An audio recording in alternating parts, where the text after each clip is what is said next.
The Facilitator MD, back again. Street Interviews, Part 2.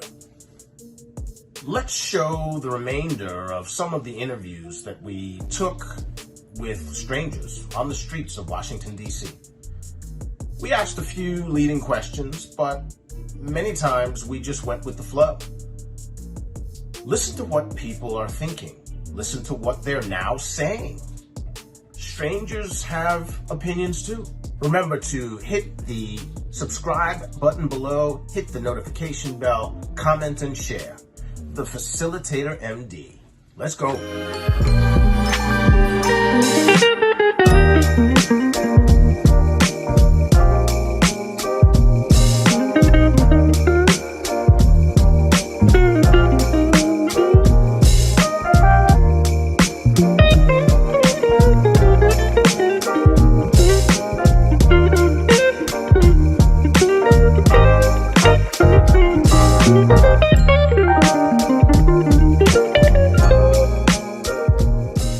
Tell us a little bit about your experience in the United States medical system. Yes, I've worked for over 20 years for an international organization that brings their citizens all the way, miles and miles, to the United States to get the best medical care. They all believe America has the #1 best medical care. And these governments pay, they're quite wealthy, so they pay for them to have their treatment. America has the best, and they want to come all the way for the best, even if it is expensive. So you have the wealthy coming here. But I've also worked in London, and London, they have the National Health Service, so everyone is covered for medical care. Sometimes you have to wait a little bit for operations, but you have the National Health and you have private, which isn't too expensive at all. I've compared prices in London and here, and it's far much cheaper in England. Same operations. So this national health care versus private care that you're describing in London, do people that live there, Londoners, do they have any issue with paying into a system that benefits everyone? They don't pay, you pay national insurance, and that goes for your health care and pension. So it's not much, and you pay it all your life. So you get, because Winston Churchill said he was going to have free health care from cradle to grave.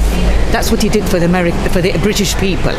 So they don't pay much, and then if they want to go privately and have their operations maybe faster, not wait, and go to fancy hospitals, then you can do that. So you have the option of either national health or private. And in your experience, since you deal with a lot of patients that come from other countries to the United States for healthcare, do you find a lot of British people coming to the U.S. because they've got their own system, or do they stay over there? British don't come, or Europeans. It's the Middle Easterners that come here because they don't have very good healthcare in the Middle East. But Europe, they do have good healthcare, so they don't come here. Unless there's an operation that can't be done in the UK, then they'll come here. And people in the Middle East, the government is subsidizing their trip over. Some of the government subsidize the trip over for their care. Yes, 100%. 100%, they pay 100%, and we pay the hospitals here, billions and billions of dollars every month for the health care of these citizens. And what if I am in one of these Middle East countries, but I don't have a lot of money? Will the government send me to the U.S. too, or do I have to have money? No, you don't have to have. The patient goes before a committee, and they, look at the case, and if the treatment isn't available at home, they will send them. Poor, rich, everyone. That's fascinating. So here in the United States, we don't have a health system that everybody pays into, that everybody can take advantage of. That doesn't exist here. Most people pay private insurance, and if you have private insurance, then you can get health care.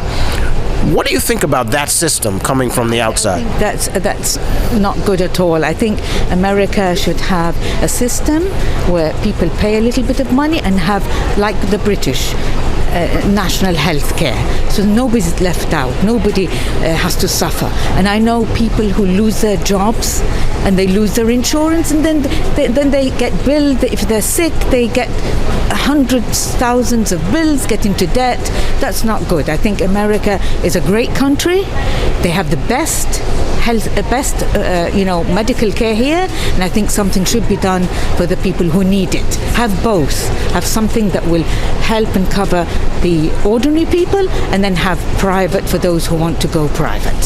So last point, historically here in the United States, that has been a very contentious issue. Putting forth a system that all Americans can pay into on a monthly or yearly basis that will then cover everybody, but there has always been a lot of opposition to that for various reasons. If you were to explain your reasoning why America should change to a system like that, and the White House right now, what would you tell them to get them to understand that covering everybody would be to the advantage of everybody? Yeah, it's so important, for the ordinary people, the poor people who don't have money to pay for their operations or get into debt. It's so important that everybody can have access to some health care and have their operations and not suffer or get into debt. America's a great country, I'm sure, and there's great minds here, and I'm sure that the government, the lawmakers can really think of something for the people. Thank you so much. You're welcome. What made you feel embarrassed? Something that you think about even to this day, every now and then you're like, oh, I remember that. Can you give me one of those? Yeah, so I'm coming from the recreational place, right? Like playing basketball and everything. So, I'm being immature, trying to fart, trying to in front of people's face, like my cousins and stuff. So while I was trying to do it, like doo-doo came out. Okay, so just for everybody, we are assuming that you were wearing, underwear and pants or a shirt. All right, okay. So only you knew that there was defecation in progress, right? Nah, because after that happened, right, my cousins, they said, man, oh, that sounded a little mushy. I knew something came out. Kick them. They kicked me in. All right, so how often does that thought come in your brain? Do you smile? Do you kind of giggle? Yeah. Do you tighten up? What are your emotions when you think about that day of doo-dooing? Yeah, some days I be like, man, I can't believe that happened to me. But then some days I'm like, that was funny, man. I was tripping. I don't know why I tried to do that. Immaturity, you know what I mean? So. Share with me a personality that you try to avoid. Share with me a personality in people that you try to avoid. Like if you walk in the room and that personality is there, you stay on the other side. What is that personality? Like an evil entity. Like anybody that don't have like bad vibes, you just got the mad face look, or just like, just bad vibes. You just peep it, Other than that, that's the only thing, I don't like. Anybody with bad vibes. You don't smile or something, you always just tighten up with the face. Yeah, nah. And so if you're in a room or in a situation like at your job where you have to deal with somebody with these bad vibes, how do you deal with them? See, over time, yeah, because I got somebody like that. See, I just keep being me. Eventually, they going to come across. If not, then oh well, but I'm still going to be smiling and laughing. You know what I mean? That's just me. That's how I keep it going. Excellent. We're all kind of seeing this increase in crime nationally, right? Because of COVID and people having lost their jobs and inflation in the economy. Are you seeing that crime increase in your area, or are you insulated from that? A little mix of both. Because, I know some people, they not, taking gas out of people's cars because it's so high now. I know some people just, robbing because times is rough, I guess. They don't know the sense of getting a job or something, I don't know. And if I put you in the White House right now and gave you the power to influence policy, what would you try to institute in order to make life better for all Americans, if you could? One will be like population control, but not like in the sense of abortion. Just trying to teach more younger kids, like, look, man, life is so much out there that you can do before you have laid down having kids and stuff, because it can put you in the setback mode, which then you'll be struggling and all that, and then your mind play tricks on you. You might do something crazy, So I would do something as far as like that, population control. Of course, work wise. Pay more like workers that do normal basic jobs, pay them a little bit more, because you see, like when COVID first hit the fan, we was depending on grocery stores, smaller little companies more than these big companies. So on the population control, do you mean like education? Would it be going into the schools to educate kids about relationships and sexual education? Like, tell me, I don't want to put words in your mouth. What would it be? You pretty much hitting everything on the note. There'll be sexual education, health, you know what I'm saying? 'Cause that's the most important thing. People gotta be safe and clean out here. And in order to to achieve more, you gotta have wealth as well as health. Excellent. Thanks a lot, man. We appreciate it. Do you think that the fact that we're all staring at our cell phones 24 hours a day and we're communicating with people online that we're not really having a conversation where we're kind of talking at each other, do you think that really plays a role? Or do you think even before the days of cell phones, there was still this issue of people who thought differently not being able to come to the table and have discourse? I think that technology has made it easier and harder for people to communicate in a lot of ways. There are a lot of different siphons created by, social media, where people are getting a sounding board for their opinions and not hearing other people's opinions. People are unfollowing friends because of their different political affiliations, that kind of type of thing. I've definitely seen that. So, I mean, in a way, the internet has created opportunities for, more, how do you say, like, giving people more of a platform, but it's also taking away, I think, a lot of forum for people to actually engage with each other. Let me ask you, so as somebody from the East Coast, that all we really know about is Washington, D.C., and then we look on the map and we see all the way over there's this other place called Washington State. Do you ever get confused? We don't, but other people do, and we always have to clarify Washington State, because otherwise people think that we're talking about here. Yeah. And what's like a major difference between Washington, D.C. and Washington State? The weather. Oh my God. It has been killing us. Like, literally from the second we step outside, and then we come down into the metro and we get the breeze and we're like, oh, this is so nice. Yeah, it's like 70 in the summers in Washington State, and that's like about as hot. Does it rain a lot over there? Yes. Yeah, quite a bit. I've read that, I don't know if it's true, you gotta be careful what you read, but I've read that northern west coast, because it's cloudy and wet a lot, there are higher rates of depression. Have you heard that? Yes, I have. We all tend to suffer from seasonal depression. The winters get very, very, very gloomy. Yeah, a lot of rain, not a lot of snow. It's just kind of gray and cold. Yeah. Excellent. Yeah. Excellent. And how have you enjoyed your time here in Washington, D.C.? It's really weird because all the buildings are so tall. The tallest building in Bellingham is like 12 stories. It's really imposing. It's strange. I think the air is different here. It feels weird to inhale. It's just a very different environment.